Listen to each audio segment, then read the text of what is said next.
right, so calling to order the meeting of the Mount Lebanon Resiliency Board for Wednesday, May 28th. Roll call, please, Greg. Greg Warden, Planning. Bill Lysius. Grace Robb. Lynn Lindley. Carol Tropin. Elaine Ivasovic-Lozada. Chet Wade. John Vogel. Justin Metz. Jeff Sigler, Commission Liaison. All right, so we have a quorum here. And the first, oh yeah, is there anybody online for public comments? Just us. Okay. Yeah, thank you. First is election of board chair and vice chair for this coming year. Any volunteers? I'll do chair. I'll volunteer you. Oh, thank you. I'll nominate you. I'll nominate you. as the Okay, then chair. who wants to, okay, and anybody, who's vice chair now, was? Nobody currently. Yeah. Anna was. Anna was. So who would like to be vice chair? Would be fair since we got one on this side. I think We should have somebody on that side. I think Lynn would be a good vice chair. So move. Move. Wow, that's. Well, It's official. Eye contact, what happens? Yes. Do you accept? Do you accept? I accept. Thank you. That's nice. Thank you. I guess All we'll just right, have a vote. all those in favor of the vote on Lindley ticket, say aye. Aye. Opposed? Okay, great. Thank you. Thank you very much. And first off, Linda's joined. oh, Linda? All right, I will put her as a panelist real quick. Then she'll probably rejoin. Yep. We should welcome Elaine. Nice to have you join us. For the, you were in economic development? I was. Yeah, okay. Yeah. We're very familiar. If you want to, this is your first meeting here? Yes. So for those who weren't familiar with your work on economic development, you explain your background? And Sure. So I'm Elaine Ivasovic-Lozada. I used to work for Allegheny County Economic Development. I managed special projects and finance there, so TIPS and LERTAs and grants and CPACE was my jam. And yes, during that time I was on, and even prior to that, I was on the Economic Development Board here in Mount Lebanon. 2.5 years ago, I left Allegheny County and I now work for a small nonprofit called Sustainable Energy Fund. We help people realize a sustainable energy future through educational programs and also sustainable financing for energy efficiency, renewable energy projects for commercial property. And we run the CPACE program in counties across Pennsylvania, which is a financing tool for those same types of projects. thank you. We should nominate you as vice president. No, that would be too That's cruel. okay. That would be Not cruel. Lynn, you have this expressive, why didn't you think of this earlier? Exactly right. I thought of it, but I didn't know Elaine well enough to say it. That's unfair to have someone come in there, so. Thank you. The commission liaison report. Absolutely. Going through the minutes last night to see what we covered.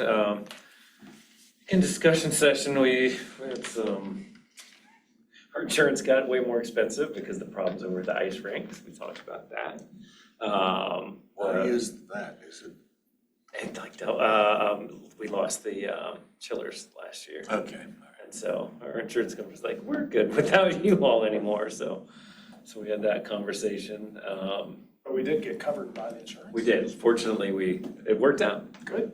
Although we'll end up paying for it Eventually, yeah. It's on time now. We did sign a bond. Actually, it was funny. I was sitting in as president last night. So I signed a $7.5 million piece of debt. So that was weird.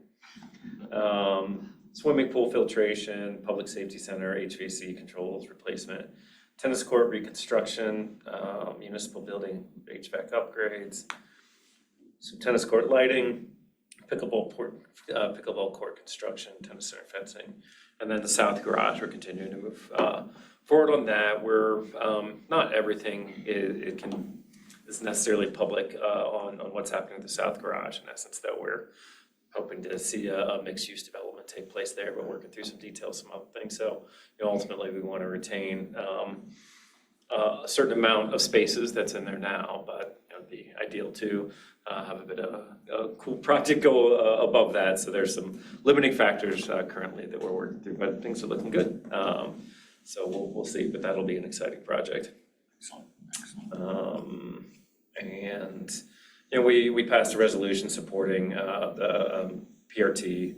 Certainly it's concerning losing the service to the neighborhood and I mean to the region in general. So supporting that, and then just a lot of like purchasing one animal control replacement box. So a lot of other things that aren't quite as exciting. So nothing else comes to mind at the moment. Okay, well, great. If I may ask, so we had vacancy ordinance, which we recommended from our side. Is there any update on how it's going? There isn't, and I think that what the solicitor came back and kind of offered up that we couldn't do much, or that the legislation that would pass would be not as strong as I feel is necessary. And I understand, I mean, that's his role. So what I suggest is that what I want to do, and then hopefully that we can work on, is I'd like to find somebody to come in and speak at commission discussion session that has worked in that field, either like somebody in code enforcement in another municipality, or a mayor, city manager, or somebody that works in the legal side. Because I think that it would give everybody a bit more comfort to say, hey, it's okay, like we can pass something a little stricter. So again, that's his job, is to mitigate risk, but you know, there's instances where I think that we can push to do something more, and I think that that's what we need to find, is somebody that is willing to kind of expert testimony to come in and say like, yeah, we can do more. So that's a good place to have a discussion for our subcommittee. Where can we find this expert? I imagine that you know, I'm sure some of these municipalities have used probably different legal firms, and I actually had a nice talk with the magistrate a couple weeks ago. I'm seeing that her background was real estate law, and I'm hoping to hear back from her on some people that she thinks might be able to come in and discuss that from, again, a legal perspective of what's possible. So open to suggestions there as well.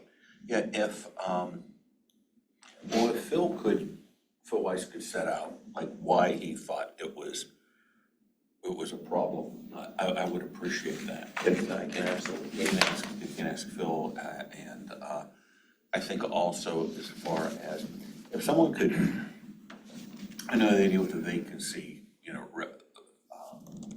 ordinance, things like that. If someone could set out to me what exactly what we would try to convince the commission of, or things like that.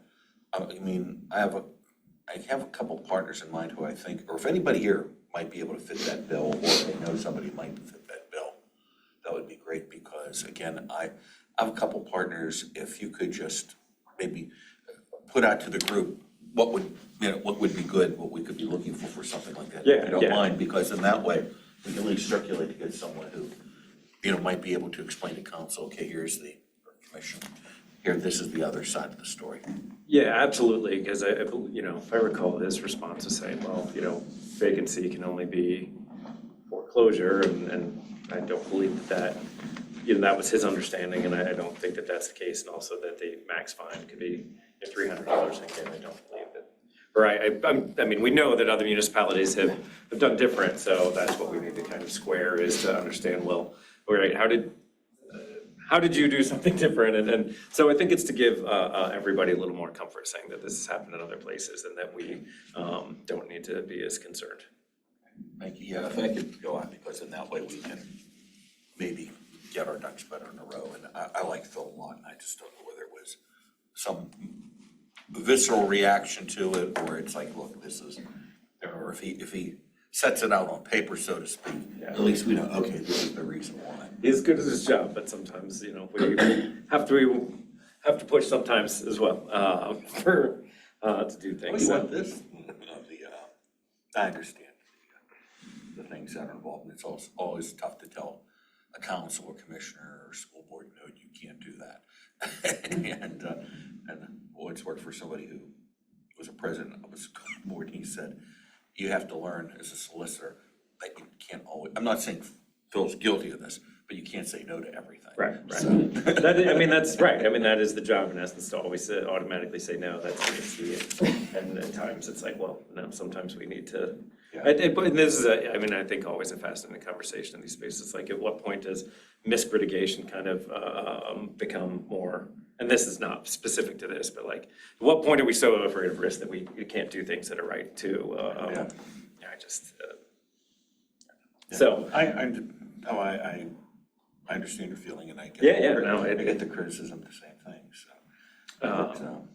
So yeah, that's where that stands. I want to keep pushing on that, as well as some other design ordinances that I think that would continue to strengthen the district.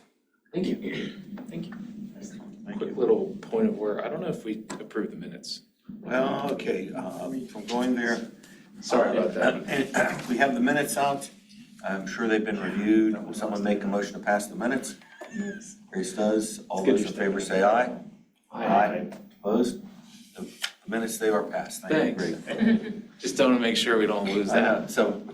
So Eric doesn't come, I said, leave you in charge, you can't even pass the minutes. I know, that's what I was. The, next is Economic Business District Committee. So we didn't have the meeting, but we had some other meetups outside of our core group. So we had Eric led the session for Active Uptown. We helped invite a bunch of members of the community, spread the word. Turnout was very good. So there is the next session for the advisory board, I think scheduled already. So that's probably happening in a week or 2 weeks It's from. the second at 6 p.m. There you go, So thank you. next Monday. So I think turnout was very good, lots of nice progress, so there's an advisory board meeting soon. Then there was a separate partnership biannual meetup with all the business owners, so Linda and I were there, met lots of business owners and members of the partnership board, which was also productive. Is there any in the community, I mean, as far as economic business, what's hot on their plate, or, what seems to be anything? So there was lots of interesting discussions about the theater. So there were a couple members speaking about the theater, so there was lots of discussion about that. There was discussion about the Washington and potential road diet. So people are discussing, like, how do we keep people moving but make it nicer and quieter at the same time? So it's like a nice discussion. How do you strike a balance to keep the cars flowing, but also have a way for people to stop, enjoy, and when they're here, enjoy it more than what they're enjoying now. Yeah, those were some of the topics. Yeah, Linda? Yes.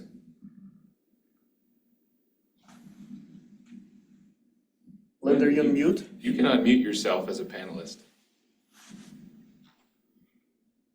Okay, there we go. Yeah, I tried to do that, Greg, and it wasn't working. That's why I raised my hand, but thank you. Just following up on what Carol had mentioned about our business mixer, the traffic calming and the PRT issues are top of mind for the business district.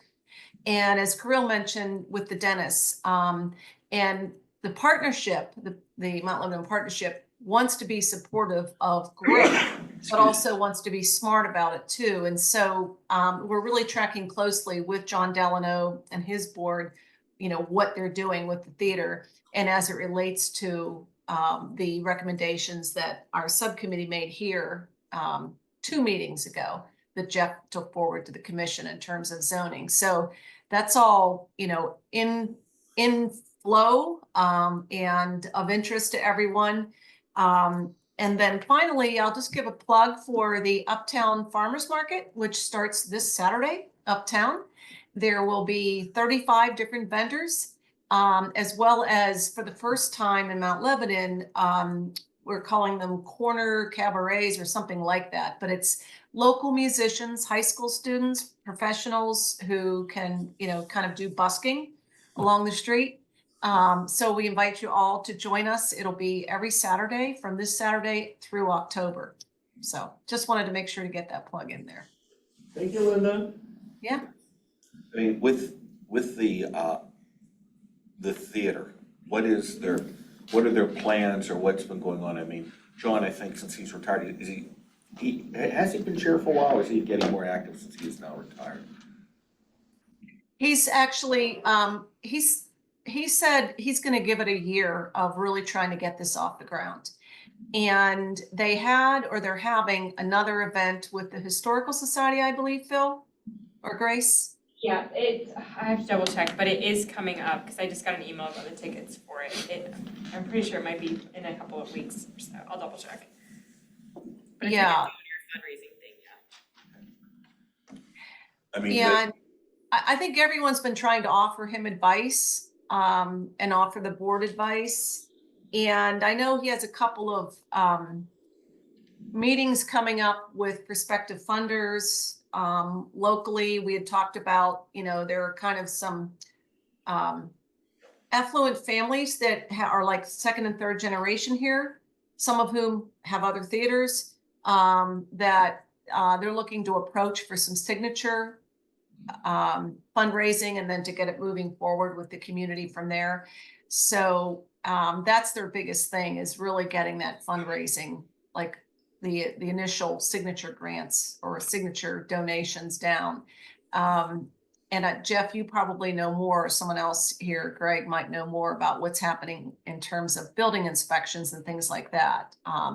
But the way it stands right now, their existing plan is in place for at least 2 theaters, one 90-seat, one smaller, some sort of restaurant, and then some sort of community space for lectures, performances, still TBD.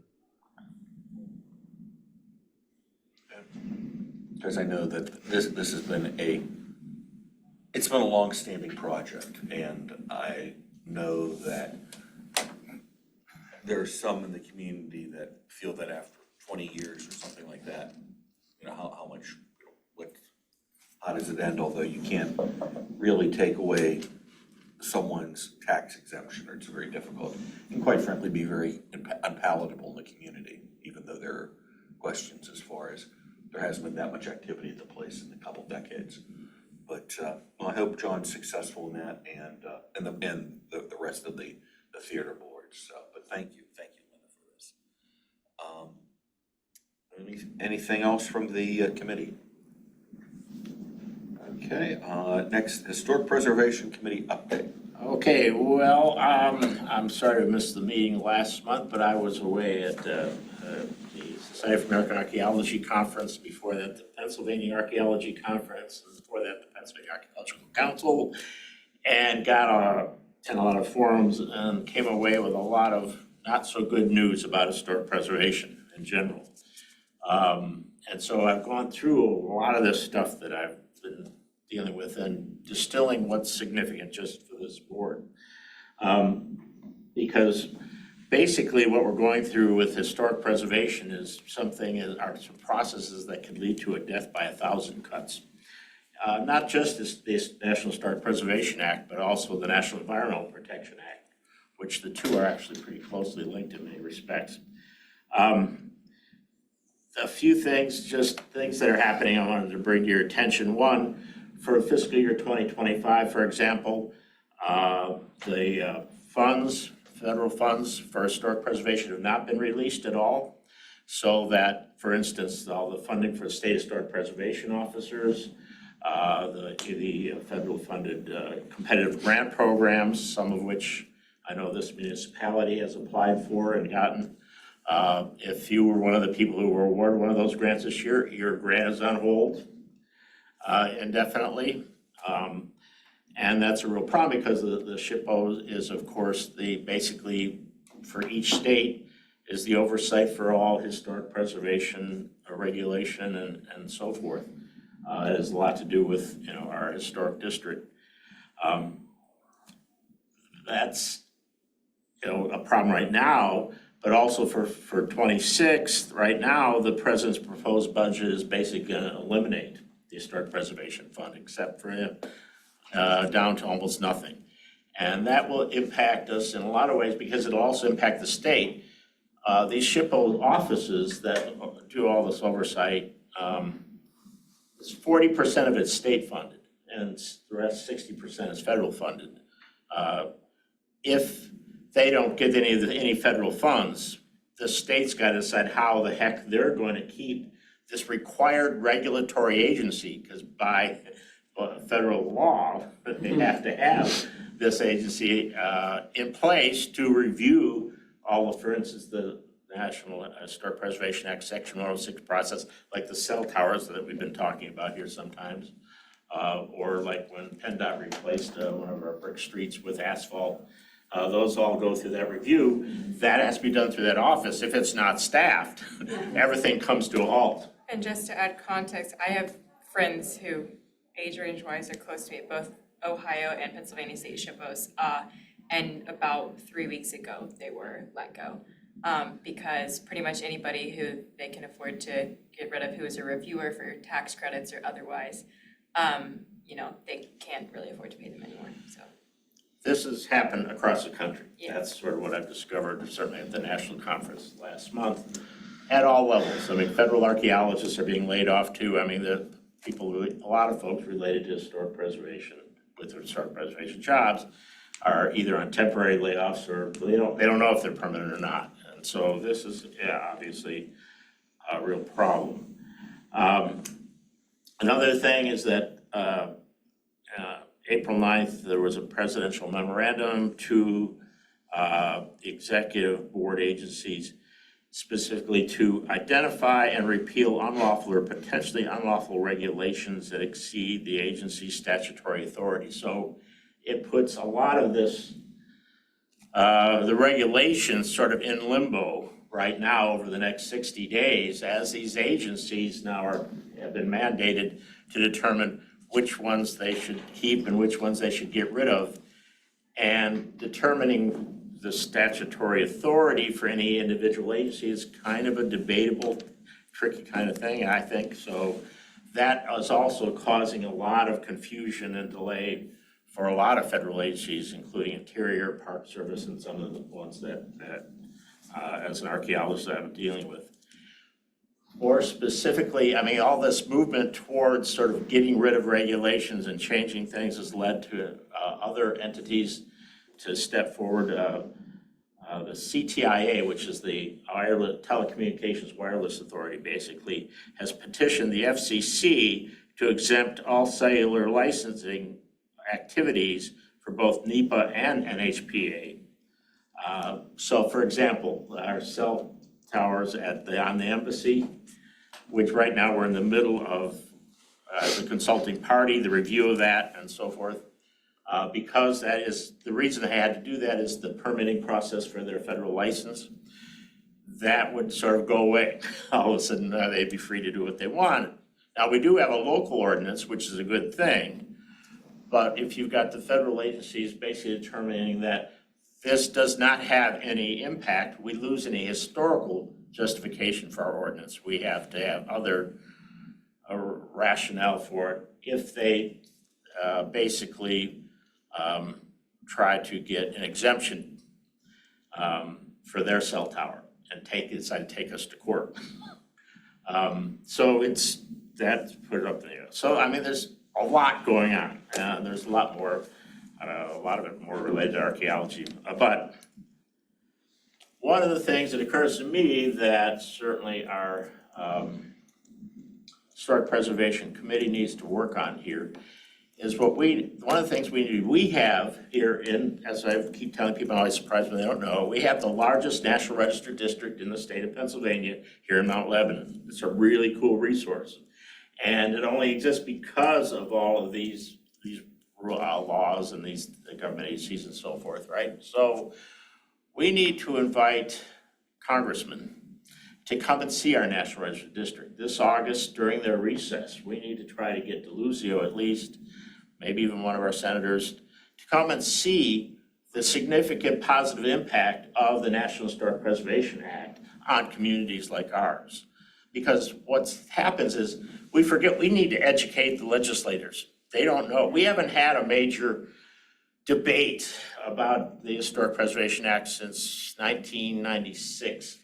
And the current legislators in Washington maybe don't understand what this does, what the significance of it is. So one of the things I think that our committee will try to work on here is fairly quickly is to come up with an idea, invite them to come here. Give them a brief tour, a little bit of our district, let them know, hey, this is what the Historic Preservation Act has done for this community of Mount Lebanon. And so we need your support when this stuff comes up in Congress. So that's one positive thing that we can do. We have done that in the past. We've actually given tours, but it's been 20 years or more since we've done that. But I still have the text for our trolley tours from 2004 and 2003, because when I first came on board the Preservation Board, they gave me this notebook this thick, a handbook for being on the board. But in there is the actual text for all these tours, which we can use. We don't want to give them a full tour. I mean, you can't take up a lot of the time for a legislator. It's tough to even get them maybe to come, but I think that's something to work on. Education, I mean, that's something that the Preservation Board, has always sort of focused on education. We've done educational programs. We haven't done any education programs geared towards our legislators and the people who are making the decisions for us. So that's, I think, something that we here for this summer, we're gonna work on. It's something we can do to try to help stem the tide here and keep some of these things in place, because we would like to keep our National Register District in place. And Even if you preserve our can't get district. members of Congress, members of their staffs are often as important. Right, and we have to start working with their staff to try to get them, even if we can get a staff member for one of the senator's offices, That would be very. that would be good. But I think we have a shot at getting someone like DeLuzio. DeLuzio has an office here in town, so we'll get someone from his office or get him to come to fill him in. I know there's been times in the past when I've actually gone to DC to a senator's office and tell him, hey, we gotta be doing stuff here, because they don't know.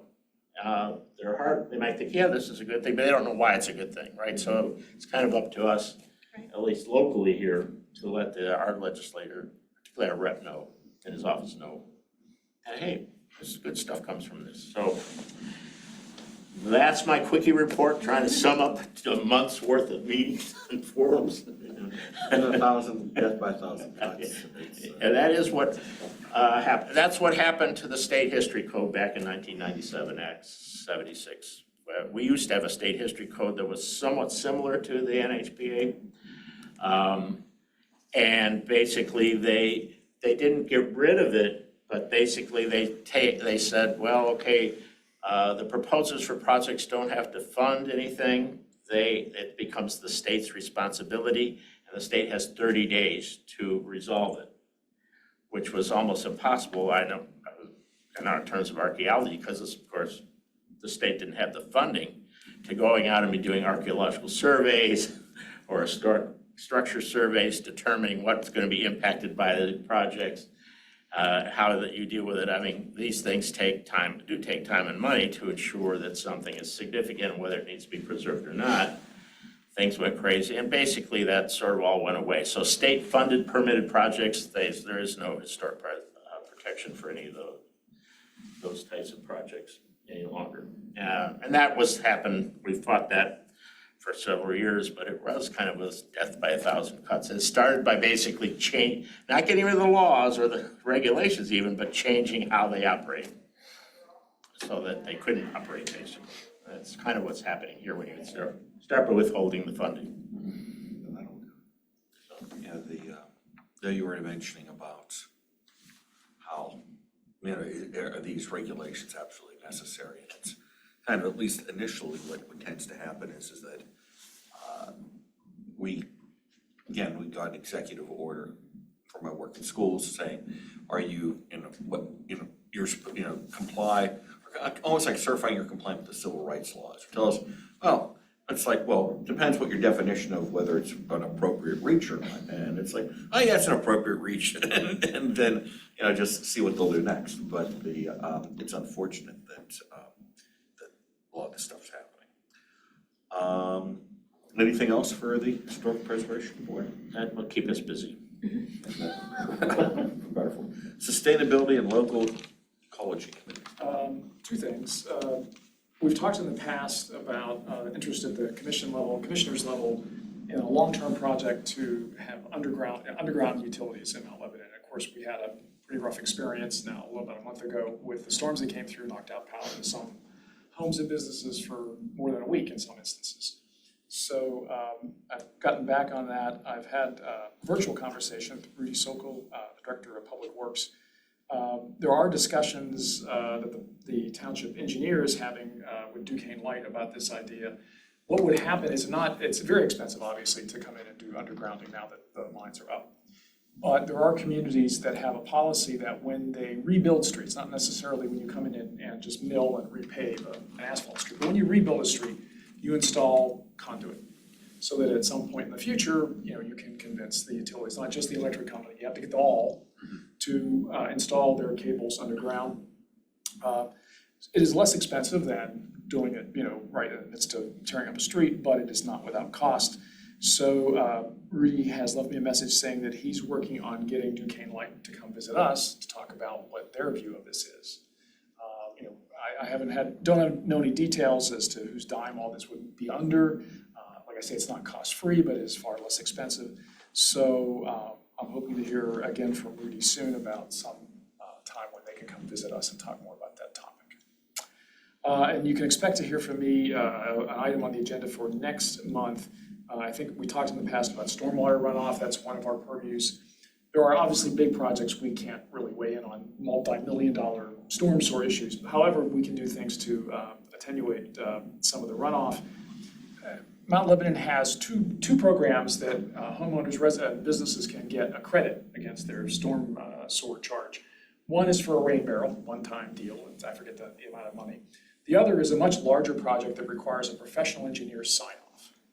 I don't know many homeowners that are going to go to that length if they would, for example, like to tear up some pavement and around their home and put in a rain garden.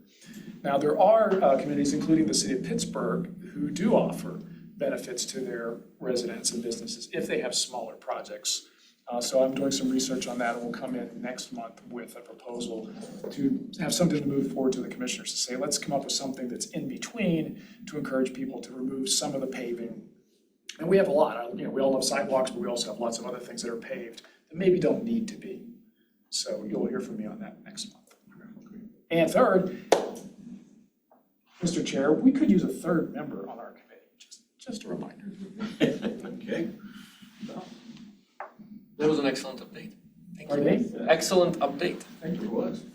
Yeah, I think from the commission's perspective, certainly we're glad to see the lines buried and, right, yeah, it's an upfront cost, but it's also a cost savings down the road. But I like the idea of doing it when the streets are torn up. I think we completely want to rethink how we put streets back instead of just putting it back as they were. And you can plan ahead. I mean, you don't just put in for the electric company, you put in for the other providers, and maybe even leave one more because you don't know who's coming next. But it's being done in a number of cities. So That is of interest for sure. Next is the staff liaison report. So obviously Eric is not here. He's enjoying his day off, and he was hoping to get out in the forest here this week, but the weather has said otherwise. Just kind of, I guess, touching on his area of economic development. I guess the final Fridays will be in June. That's the first one that it switched from first Fridays. It's not first Fridays anymore. It's final Fridays. So we're looking at the final Friday in June. There's posters that have gone out, some other things that have gone out there. But it's pretty much all I can kind of touch on his realm. But for mine, there's not much to kind of update on. I'll probably save a little bit towards the discuss yearly work plan development, because what I do starting in May and going until August 1st is the CIP, which is the Capital Improvement Program. Just a quick high level, it's a 5-year financial document. It's more of a radar, putting things on the radar for the commission rather than like a budget where the budget is what's going to be expended for. The CIP is more of a supplement to the budget. Things fall into the budget, things fall out of the budget. So it's kind of like I don't want to say a wish list, but it can be a wish list for some things. So that's what I'm starting to work on now. It pretty much runs all the way through August 1st when it has to be released. So kind of ties into the yearly work plan development is what we have also with now the new boards is we ask for a ranking or prioritization of projects. So as the projects develop and we see the new ones, there's a ton of carryover. There's a ton of projects that are carryover, but some new projects that'll pop up. Once they become finalized, I'll be able to get some information over to the board, and the board will be like, oh yes, the parking garage, definitely think that's a big project, stormwater, and then other things that may seem, because I think there was 43 projects listed last year. So there's a decent amount. We don't ask you to give us priorities on all 43, but usually five is good to say like, these are our top 5. Obviously the Parks and Rec Board has a lot just because, Public Works and the Recreation CIP are, I would say, probably 60% of the entire CIP. Police, fire, planning, and economic development all have I would say roughly around 10 or 12 total, depending on the projects. But Public Works and Recreation are a big chunk of change.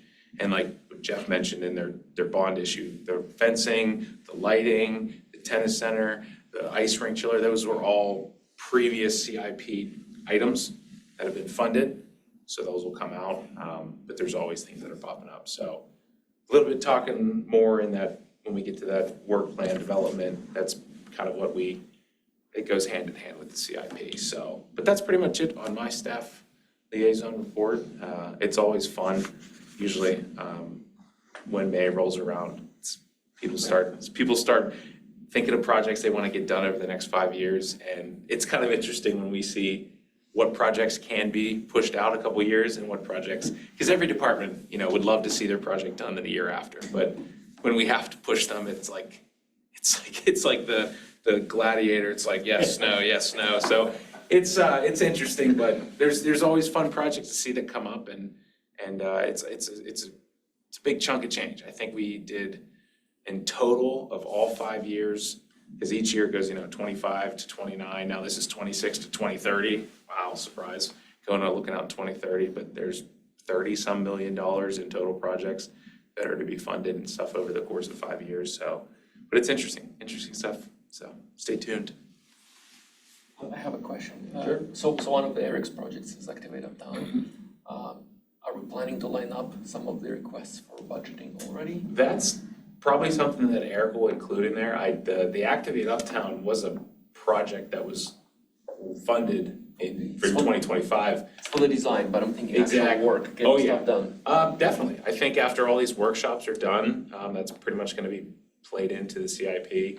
A tidbit I forgot to mention as well, CIP projects are $100,000 and over. So if the project is less than $100,000, it just goes into our operating budget.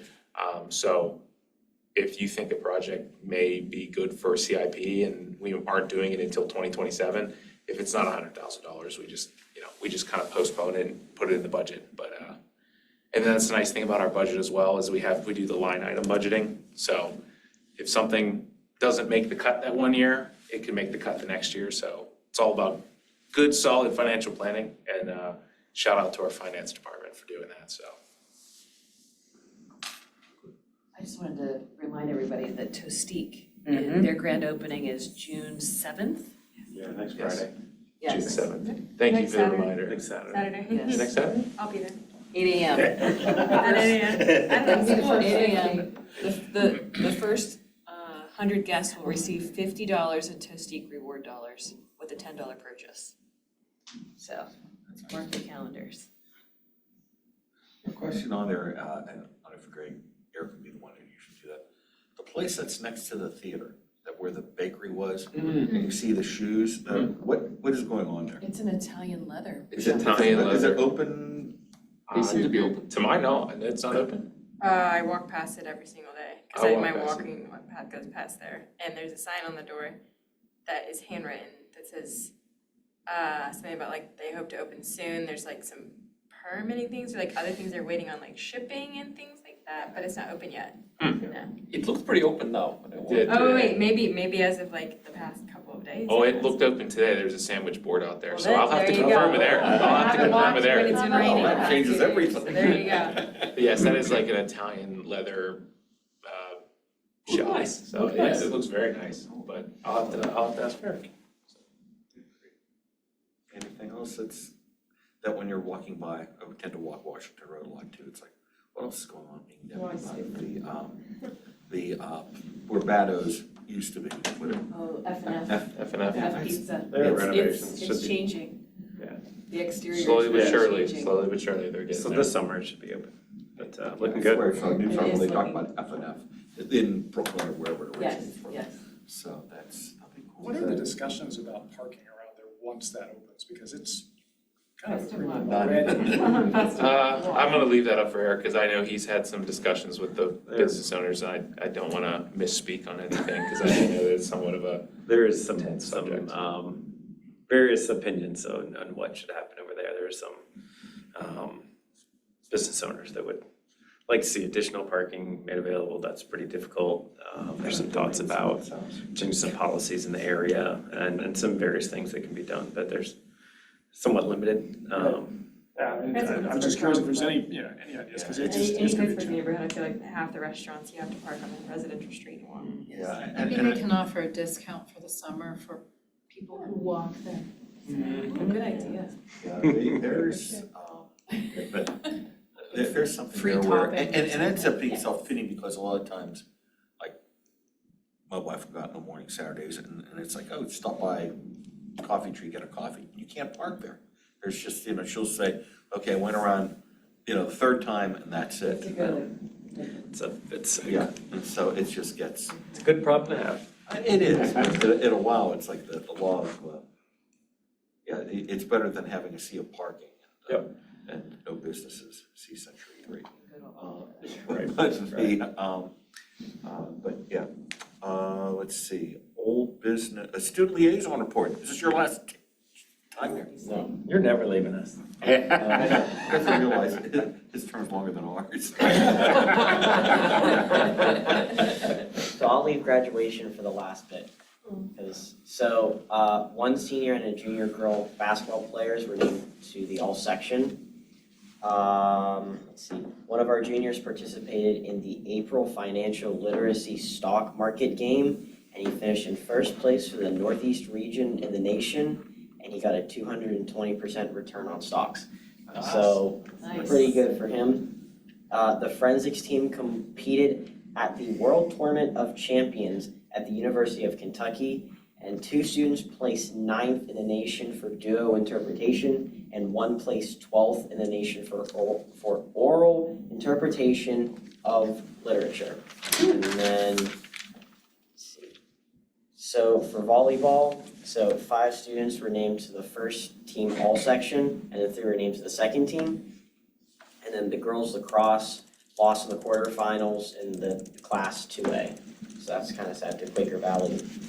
And then there is a junior, her name is Mariana, and she won the Outstanding Actress Award at the Gene Kelly Awards.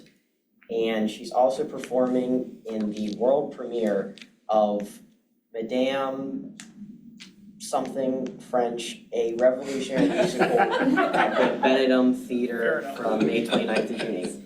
It's Madame Clico, it looks like. Clico, there you go, great. Thank you, I only speak English, and I don't speak it very well. On to graduation. You are a graduate. Yep, still can't speak French, but, so graduation was last Friday, May 23rd, and we had 115 seniors graduate. It was at St. Thomas More Church. We had a mass and a concernment ceremony. I can't pronounce words to say. Commencement, thank you. I can't pronounce words to save my life, It'd but be funny if you had a concernment. that would be pretty good. Thought maybe it was a Catholic school that you're supposed to wear them. That's why I became a print journalist. All right, well, sorry about that. Oh, no, you're fine. fine. But, You did a great job. But yeah, it was fun. We all had fun there. I got a lot of pictures with friends. I also have pictures if anyone wants to see. And And so you graduated? I did graduate. Congratulations. Thank you. But, yeah, so I got 2 courts. I got National Honor Society courts and then National English Honor Society courts. So I got those. So it was good. We had fun. I have a question. Where are you off to? I'm off to Gettysburg College. All Out for right. Penn, right here. So, That's the only free thing you'll get from them. yep. Exactly. That even that wasn't free, it was good. Right. It's included. Might be the most expensive pen there is. Awesome. Great.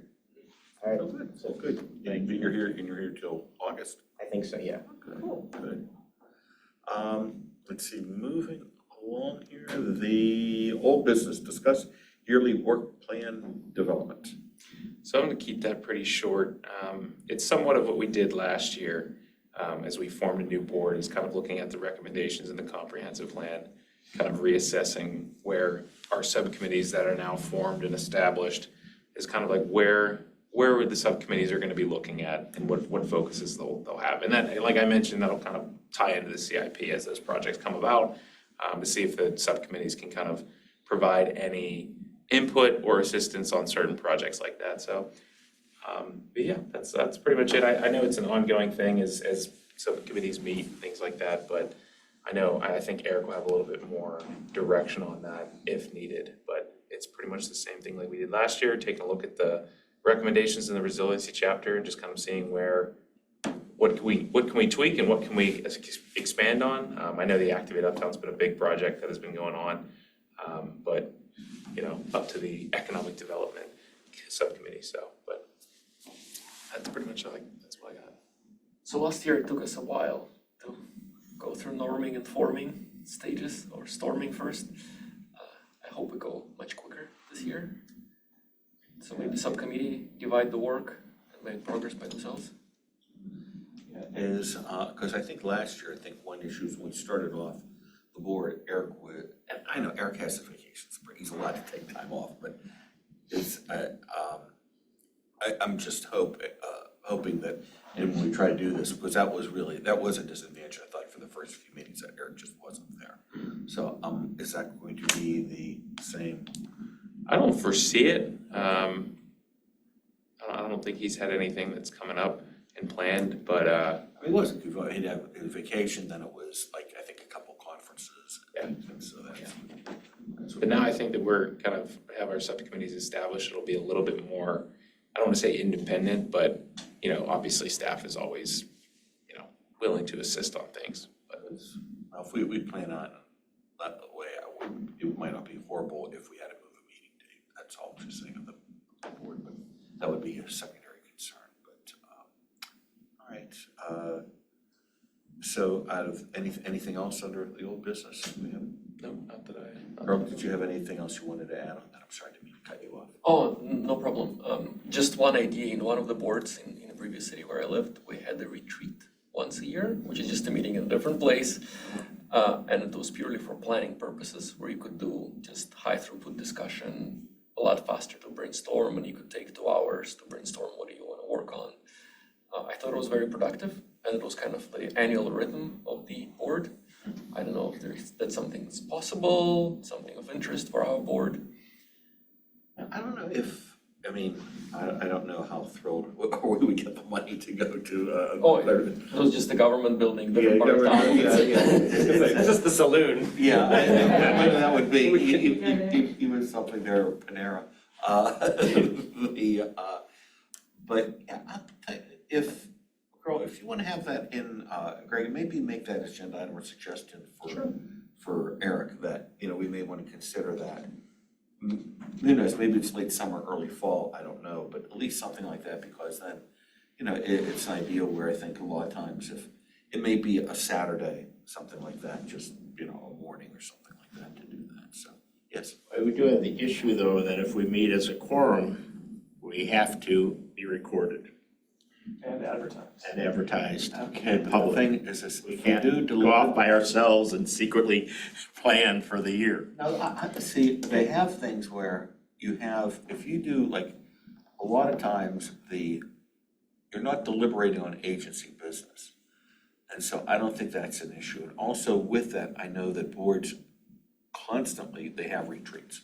Schools have retreats, less so municipalities, but they do that. And because you're not, it's not saying, oh, it's, I think it's making the plan as opposed to doing the plan. Yeah, and if we're gonna talk about it at the next meeting, like here are the results of.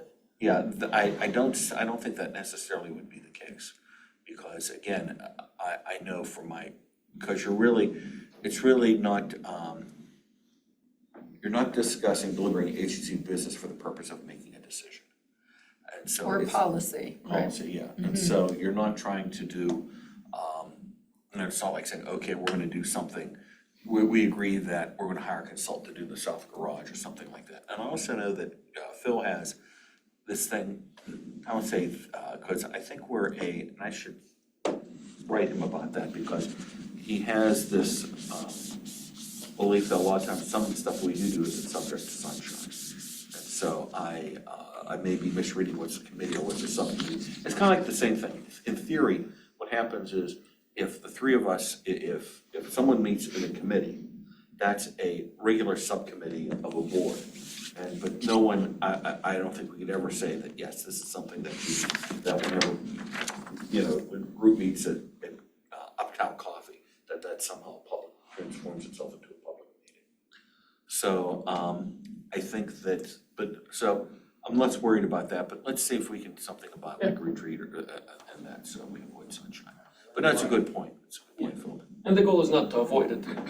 The goal is to make progress on the plan and do it. Yeah. Efficient. Yeah. So,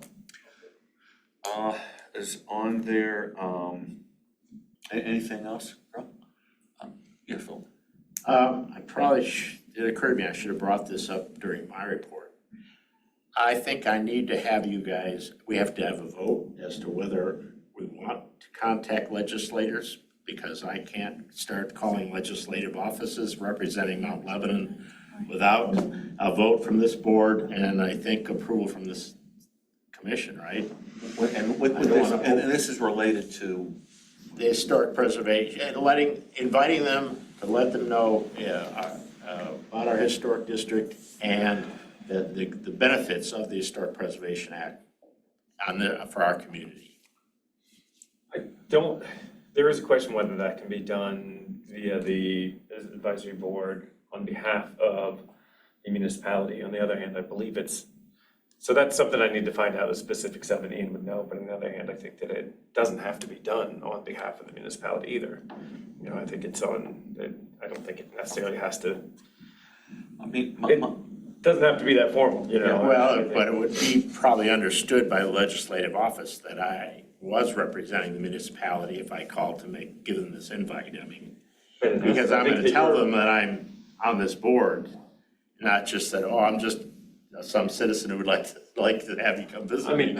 I'm probably not gonna get anyone coming. I probably have to say, have to represent myself as representing the municipality in order to make this invite, an official invite to us, the legislator or legislative office. I need to find out from our municipal planner what exactly the rules are with that. And Phil, this is Linda. I might add, maybe what we should do is consider kind of a FAM tour, familiarization tour, where we have certain spots we'd like to show them and the history behind them and what that's added up to and the uniqueness of it.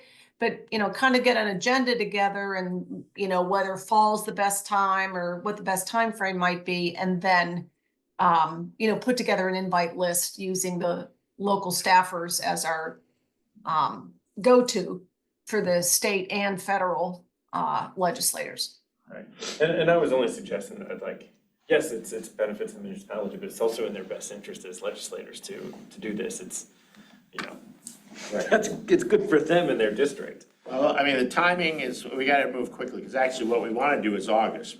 That's when they're in recess. You're not gonna get a legislator coming in September, or you're less likely to. But we can take advantage of the August recess. They're more, particularly for Deluzio, will be, I presume he'll be around locally, and we'll be much more likely to get him to actually come rather than just a staffer. I mean, what my suggestion would be to authorize you to call these people for this, for what you want to do. It's subject to, if we need municipal approval. And is that fair enough? I mean, the motion would be, you would need a motion to allow you to contact local public officials in order to Invite them to learn about our historic district and the significance of the Historic Preservation Act and its impact on our community. and through a program, correct? A program, a tour of some part of the, obviously, we wouldn't spend an entire day touring all of our historic But regions. to find out about the program, so. Okay, I'll make that motion. Someone second it? Second. All those in favor say aye. Aye. We have it, and then if, Jeffrey, check on what. Jeff, great, if you could check to see, just so we're not acting Yeah. ultra-virus. I I'm just- sure there's a way to do it, I'm sure, we'll figure it out. Yeah, I just don't want like some legislative office contacting a commissioner and saying, well, who is this guy? Invite me to tea. Never heard of Bill. I think there has been that problem before, so. Which is why I bring it up. But no, that's very good. Anything else? Any other new business? And our next meeting is Wednesday, July 25th at 6 PM. Motion to adjourn? So moved. All those in favor say aye. Aye.